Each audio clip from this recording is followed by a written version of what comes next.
আসসালামু আলাইকুম এভরিওয়ান, আশা করি আপনারা সবাই ভালো আছেন। আজকে আমি আপনাদের সাথে আমার একটা থটস শেয়ার করব। সেটা হচ্ছে গিয়ে আপনি সবসময় মনে রাখবেন যাদের জন্য আপনি আপনার সময় আপনার এফোর্ট দিচ্ছেন, বাট আপনার মনে হচ্ছে যে এটা তাদেরকে আপনি খুশি করতে পারতেছেন না, এই সমস্ত সাইকেল থেকে আপনার খুব দ্রুত দ্রুত বেরিয়ে আসা প্রয়োজন। কারণ আপনি যদি কারোর জন্য আপনার টাইম আপনার আপনার এফোর্ট পুট করেন আর তারা যদি মনে হয় যেন আপনার যদি মনে হয় এটা ইনাফ না, তাদের জন্য ইনাফ করতে পারছেন না আর তারা খুশি হতে পারছে না, তাদেরকে খুশি করতে পারছেন না, তাহলে ওটা অনেক বড় একটা ভুল। আপনি অনেক বড় একটা এই অপ্রয়োজনীয় একটা সাইকেলের মধ্যে আপনার সময় ব্যয় করছেন, আপনার টাইম আপনার এফোর্ট ওয়েস্ট করছেন। কারণ এই জিনিসের কখনোই আপনি শেষ দেখতে পারবেন না, কারণ ওই মানুষগুলো অলরেডি আপনাকে পছন্দ করে না।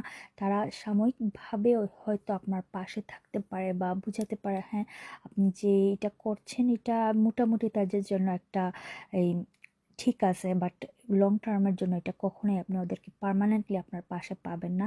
তাই এই জিনিসগুলা, এই টাইম, এই এফোর্ট আপনার দেয়া বন্ধ করতে হবে আপনার নিজের জন্য আর যারা সত্যি আপনাকে পছন্দ করে তাদের জন্য। আর ওই মানুষগুলোকে যদি আপনি মনে করেন আপনার প্রিয় মানুষ, তাহলে ওইটাও একটা ভুল। ওরা আপনার প্রিয় মানুষ না। আপনার যদি পছন্দের মানুষ আপনি খুঁজে পান না, তাহলে আপনি নিজের জন্য ওই টাইমটা ব্যয় করুন।